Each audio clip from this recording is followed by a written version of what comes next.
हरे भरे खेतों, पगडंडियों और तालाबों से घिरा एक छोटा सा गांव था, आनंदपुर। सुबह की हल्की धूप मिट्टी की खुशबू के साथ पूरे गांव में फैल रही थी।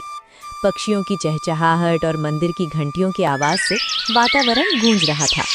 उसी गांव में 13 साल का एक लड़का रहता था, आरव। वो होशियार तो था, लेकिन बहुत आलसी था। आरव बेटा, सूरज सिर पर आ गया है, स्कूल नहीं जाना क्या? माँ, 5 मिनट और सोने दो ना। सपने में मैं राजा बना था। सपनों से कोई राजा नहीं बनता बेटा, मेहनत करनी पड़ती है। अरे माँ, सब किस्मत का खेल है। स्कूल में उस दिन गणित की परीक्षा का रिजल्ट मिलने वाला था। सभी बच्चे उत्साहित थे। बच्चों, इस बार सबसे ज्यादा अंक आए हैं सीमा के। और आरव, तुम्हें सिर्फ 35 अंक मिले हैं। तुम्हें ध्यान लगाकर पढ़ना होगा। इतनी मेहनत कौन करे सर? आरव ये सुनकर उदास हो जाता है और घर जाने लगता है। उतने में ही सीमा बोलती है, आरव, रोज थोड़ा थोड़ा पढ़ोगे तो आसान लगेगा। सीमा, तुम फर्स्ट आ गए हो तो मुझे ज्ञान दे रहे हो। तुम पढ़ाकू क्या समझोगे मुझे? राघव घर आ जाता है। उसके पिता गुस्सा से बोलने लगा, आरव, तुम पढ़ाई नहीं करोगे तो क्या करोगे?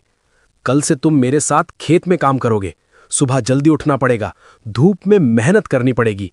तब समझ आएगा कि पढ़ाई कितनी जरूरी होती है। गहरी सांस लेते हुए अपने पिता से कहते हैं राघव, बापू, क्या रोज इतनी ही मेहनत करनी पड़ती है? सूरज जैसे आग बरसा रहा है और ये कुदाल हाथ से छूटी जा रही है। बेटा, मिट्टी सोना तभी उगलती है जब उसे पसीने से सींचा जाए। तूने तो कहा था कि पढ़ाई बहुत मुश्किल है, तो देख ले, यहाँ खेत की पढ़ाई शरीर तोड़ देती है। किताबों की पढ़ाई दिमाग चलाती है, लेकिन खेत की पढ़ाई हड्डियां तोड़ देती है। अब फैसला तेरे हाथ में है, तुझे कलम उठानी है या फिर कुदाल। राघव ने मिट्टी से भरी कुदाल को मजबूती से पकड़ लिया। उसके माथे से पसीना बह रहा था, लेकिन अब उसे पसीने से कोई शिकायत नहीं। आज उसे समझ आ गया था कि उसके पिता की मेहनत कितनी बड़ी है। अब उसका सपना सिर्फ पढ़ना नहीं था, बल्कि अपने पिता की मेहनत को अंगूठे से हस्ताक्षर तक नहीं, बल्कि सम्मान तक पहुंचाना था। राघव ने देखा कि उसके पिता की फटी हुई कमीज के पीछे धूप से जली हुई पीठ साफ दिख रही थी। तभी गांव का एक साहूकार हाथ में कुछ कागज लेकर वहां आ पहुंचा। रामदीन, पिछला हिसाब बाकी है। इस बार अगर फसल कम हुई तो ये खेत मेरे नाम हो जाएगा।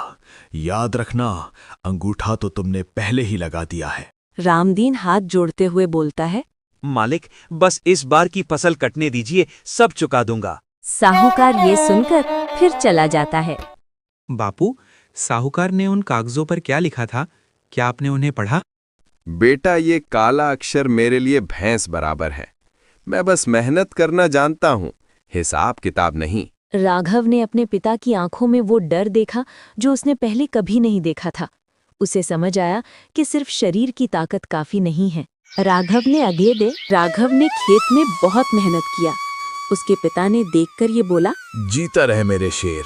जिस दिन तू पढ़ लिख कर इस जमीन का हिसाब खुद रखेगा, उस दिन मेरी सारी थकान मिट जाएगी।